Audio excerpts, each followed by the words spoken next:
प्रेक्षक हो नमस्कार. मराठी ऑल अपडेट मध्ये आपल्या सगळ्यांचं मनपूर्वक स्वागत. प्रत्येक महिन्यात सुवासिनीला द्या हे दान, कर्जातून मुक्त व्हाल. मित्रांनो, आपल्या भारतीय संस्कृतीमध्ये शास्त्राला अनन्यसाधारण महत्त्व आहे.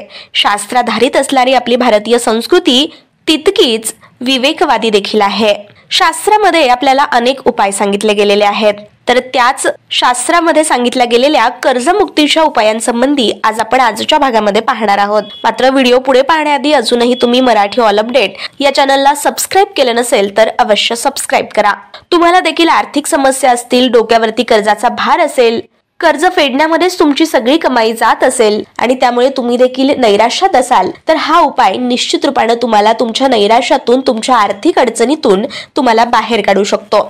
तर गुरुवारच्या दिवशी तुम्हाला हा उपाय करायचा आहे. अत्यंत साधा आणि सोपा असा हा उपाय आहे. विशेष म्हणजे हा उपाय केल्यानंतर निश्चित रूपाने तुम्हाला याची उचित फलप्राप्ती होईल आणि याचे परिणाम पाहायला मिळतील. शास्त्रामध्ये याचा उल्लेख केला गेलेला आहे की अनेकदा हा उपाय केल्यानं अनेकांना समस्या मुक्ती झाली आहे. विशेष म्हणजे हा उपाय आपल्याला गुरुवारच्या दिवशी करायचा आहे आणि प्रत्येक महिन्याच्या शुक्ल पक्षात हा उपाय आपल्याला करायचा आहे. तर त्यासाठी आपल्याला सुवासिनींना दान द्यायचं आहे. तर असं कोणत्या प्रकारचं हे दान आहे ज्यामुळे तुम्हाला कर्जमुक्ती मिळेल? तर ते आहे सौभाग्याचं दान आणि अन्नाचं दान.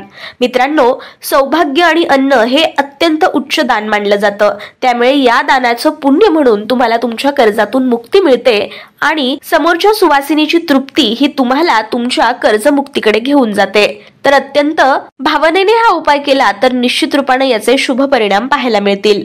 तर प्रत्येक गुरुवारी, प्रत्येक महिन्यामध्ये तुम्ही हा उपाय करू शकता. हा उपाय तुम्हाला प्रत्येक महिन्याच्या शुक्ल पक्षात गुरुवारी करायचा आहे.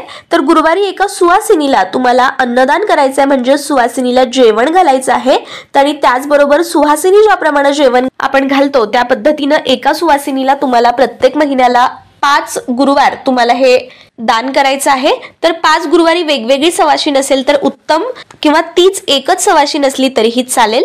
तुम्हाला अन्नदानाबरोबर तिची खणा नारळानं ओटी भरायची आहे. सौभाग्याचं वाण तिला द्यायचंय, म्हणजेच बांगड्या, एखादं टिकली पाकिट, गजरा, फूल, शक्य असेल तर तिला साडी दिली तरीही उत्तम. तर अशा पद्धतीनं सौभाग्याचं वाण तिला देऊन तिला जेवण घालायचं आहे, सुवासिनी जेवण घालायचं आहे. जर हा उपाय तुम्ही प्रत्येक महिन्याच्या शुक्ल पक्षात 5 गुरुवार केला तर निश्चित रूपाने तुम्हाला कर्जमुक्ती मिळेल.